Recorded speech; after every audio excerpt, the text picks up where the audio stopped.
résoudre le problème du transport public dans la capitale économique ivoirienne, la société des transports d'Abidjan Sotra mettra en circulation d'ici la fin de l'année 500 nouveaux bus. Une délégation de la Sotra s'était rendue en septembre 2015 en Inde pour ce projet d'acquisition qui porte sur des autobus de type Tata Marco Polo.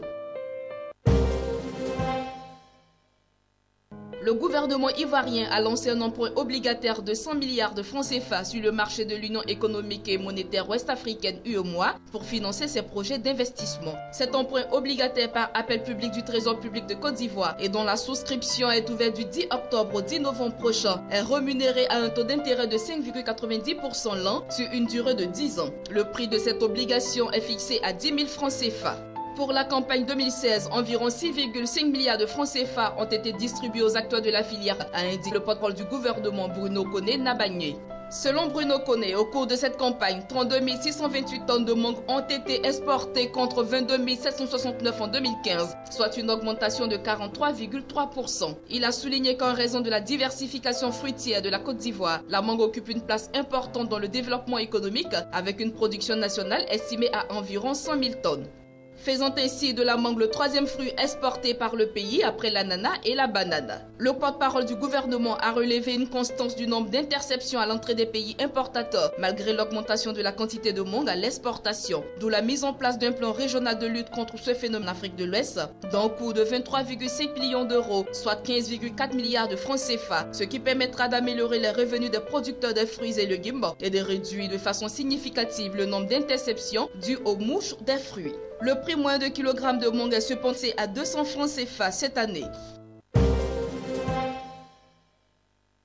Un soutien financier a été mis en place par l'État ivoirien pour la restructuration de la société ivoirienne de raffinage CIR, après qu'un audit réalisé de janvier 2012 à décembre 2014 a relevé que l'entreprise rencontre des difficultés financières. L'État a pour ambition de sauver la CIR pour qu'elle soit viable. Une partie des dettes de la société sera apurée par le gouvernement et l'autre par des financiers privés. Il faut rappeler qu'en 2015, la CIR, l'une des plus importantes raffineries d'Afrique, a produit 3,45 millions de tonnes de produits raffinés, dont 50% ont été absorbés par le marché ivoirien. Une production depuis sa création en 1962.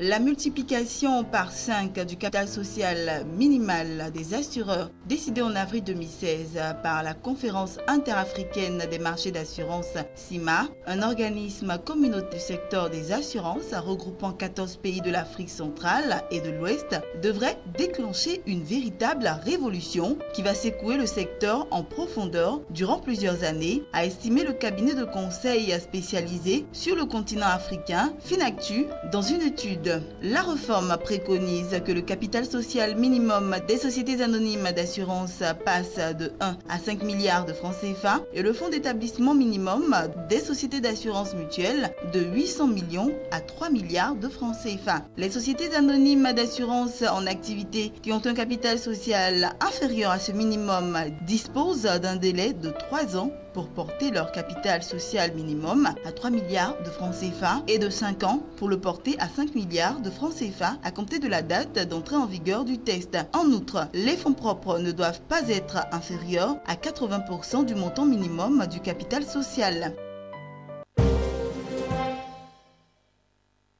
Investisseurs et Partners et le Club africain des entrepreneurs a organisé la 5e rencontre annuelle de ces entreprises partenaires, rassemblant une cinquantaine de dirigeants d'entreprises africaines au Centre européen d'éducation permanente. En collaboration avec FICEA, Proparco et la Banque européenne d'investissement, cette rencontre a abordé les enjeux clés liés à la communication et au marketing. L'ensemble du séminaire a répondu à la problématique suivante: construire une identité inspire des valeurs de l'entreprise et qui soit une différenciation créatrice de valeurs. 2 jours durant, la cinquantaine d'entreprises a été formée sur les grands principes des politiques de récupération et de marque et de fournir aux entreprises des outils directement applicables dans une optique de création de valeur au sein de leurs entreprises. La Bourse régionale des valeurs mobilières de l'UEMOA a annoncé que le fractionnement des titres Vivo Énergie Côte d'Ivoire s'effectuera dans un rapport de 50 nouvelles actions pour chaque ancienneté. À compter du 4 novembre 2016, le nombre d'actions actuellement de 1 260 000 passera à 63 millions. La valeur nominale des actions, qui jusqu'ici est de 2500, passera à 50. L'entreprise a déclaré un bénéfice net de 2,3 milliards de francs CFA pour le premier semestre s'achevant au 30 juin 2016. Ce chiffre qui est en hausse de 10% comparé aux 2,1 milliards de francs CFA de bénéfices générés à la même période en 2015. Ces volumes de produits vendus ont augmenté de 9%, soutenus par une extension de son réseau.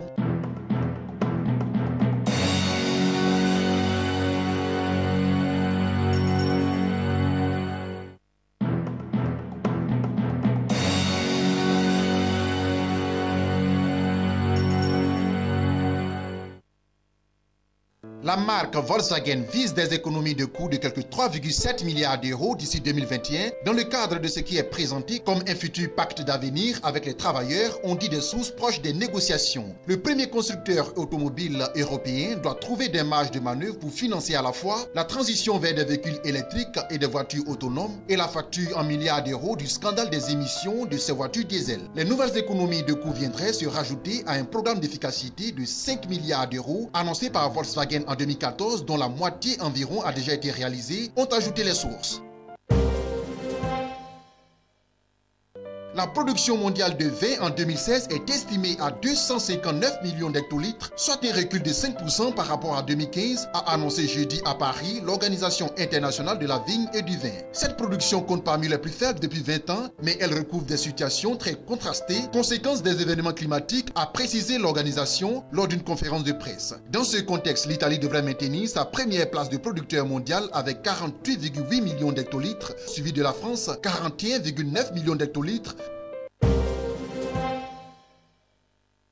Le pionnier japonais des jeux vidéo Nintendo a annoncé jeudi qu'il allait présenter ce jour même en vidéo le concept totalement inédit de la console NX sur son site internet. La vidéo d'une durée de 3 minutes a été mise en ligne, a indiqué un porte-parole du groupe à l'AFP. NX reste un nom temporaire, précise Nintendo, qui avait dit il y a plusieurs mois déjà travailler sur ce projet mais n'a pas donné jusqu'à présent absolument un détail sur ce concept. La date de commercialisation, elle est connue, mars 2017. Les investisseurs à la bourse de Tokyo réagissaient plutôt bien à cette annonce, le titre gagnant environ 4,17% à mi-séance, alors qu'il perdait quelques 1% en début de matinée. Les dernières décisions de Nintendo, dont la création d'un jeu Super Mario pour smartphone iPhone et tablette iPad, laissent penser que NX pourrait être une console hybride fixe, mais permettant aussi d'une façon ou d'une autre de jouer en situation de mobilité.